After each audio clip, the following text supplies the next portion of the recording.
If I add a 5 ohm and another 5 ohm resistor to this 2-loop circuit, does the current go up or down?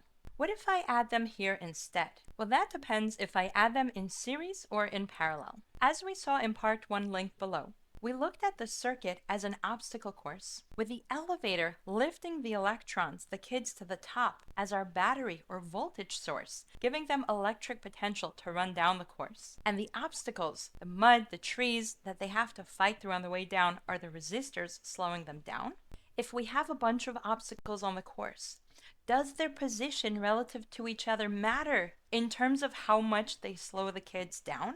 Resistors in series is when I have the resistors connected one after the other along a single path. That would be like the kids running down the course and hitting a mud pit, resistor 1, and as soon as they get out of it, they immediately hit a dense grove of trees, resistor 2, with no way around it. The only way to get through this course is to go through the mud for slowdown 1, and then squeeze between the trees for slowdown number 2. The back-to-back obstacles means back-to-back slowdowns for a net bigger slowdown. That makes the race harder for every single kid. It doesn't matter if the resistors are far apart or directly attached. Slowing down 5 ohms and another 5 ohms is like slowing down 10 ohms for a bigger equivalent resistor.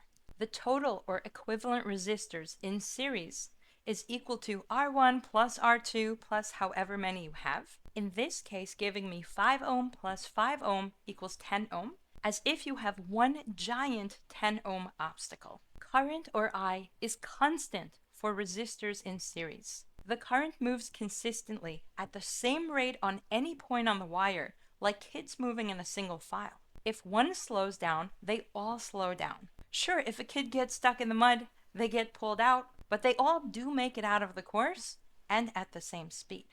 Understanding why is key to solving circuit questions, so make sure to comment worksheet below for my resistors practice worksheet. So in series, the total resistance increases. What if I have multiple resistors, but I'm not forced to go through them all? Your textbook will give you a pretty parallel drawing, like a ladder, side by side, but in reality, parallel just means branching or choice. If the current can choose which resistor to go through, that means they're in parallel. Back to our obstacle course. What if, instead of the back-to-back series obstacles, the path splits? Now they have a choice, the mud pit or the dense forest. The mud pit is 7 ohms of resistance, but the trees are only 4 ohms resistance. Given a choice, the kids split up. Some go through the wet mud, and some go through the forest. Since no single kid has to fight through both obstacles, they go through the course much faster compared to having to go back to back through each and every obstacle. Not only that, but splitting up means fewer kids are ahead of them to slow them down, so everyone winds up going faster. For parallel resistors, the total resistance is actually less than the smallest resistor in the circuit.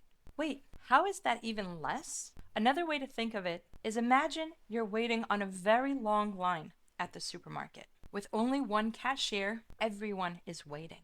But if a second register opens, even if that cashier is also slow, the line moves faster because your line now splits into 2. Opening a second path always reduces the overall traffic jam.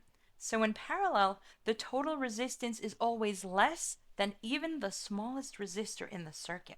What about current? Does the current, or the number of kids passing at any given point, stay constant? No, because the actual number of kids per branch is changing. In series, the current was constant because everyone followed the leader and the number of kids didn't change. But here, when the kids split up, some go right, some go left, and so the total current has to take into account the number of kids in each path. We look at the number of kids who went through the mud and the trees. And what about the voltage? That stays constant. Remember that voltage was the battery that lifted the kids to the top of the course and gave them the electric potential to go down.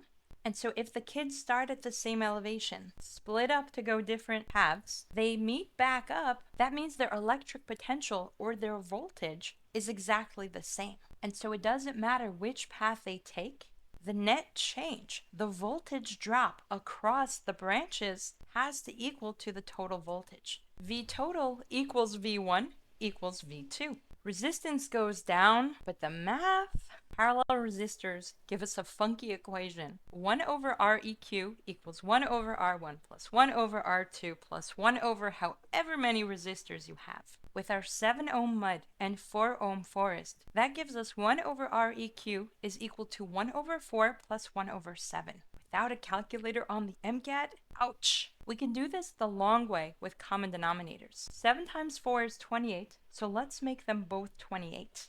We'll multiply this side by 7 over 7 and this side by 4 over 4, giving me 7 over 28 plus 4 over 28, or simply 7 plus 4 over 28, which is equal to 11 over 28. But this is not the answer. This is where so many students lose points, because 11 over 28 is equal to 1 over Req, and so we have to flip both equations, giving me that Req is equal to 28 over 11.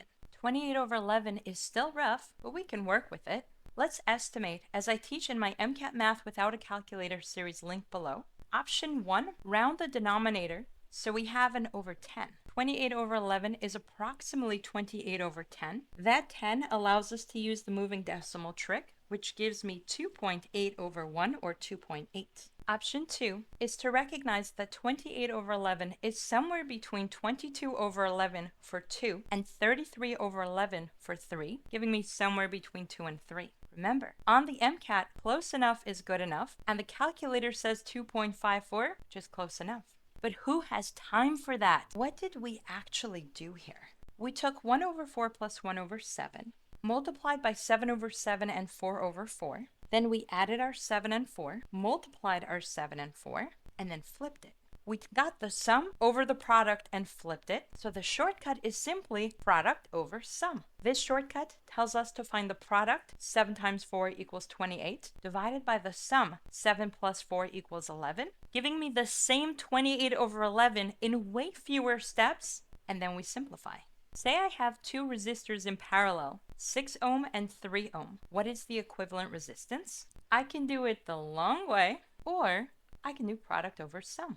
That's 6 times 3 equals 18, divided by 6 plus 3, which is equal to 9. 18 over 9 equals 2. Same answer, way less work. And if you have more than 2, first verify in parallel, meaning your path has a choice to go through 1, 2, or the third resistor. And then you have 3 options. Option 1, panic. Option 2, the long way. We could find the common denominators and yeah. Subscribe to my channel if you agree that option 3 is best. Chunk it to get product over sum for your first 2 resistors, get an equivalent resistance, and do product over sum again. Let's start with 60 and 30.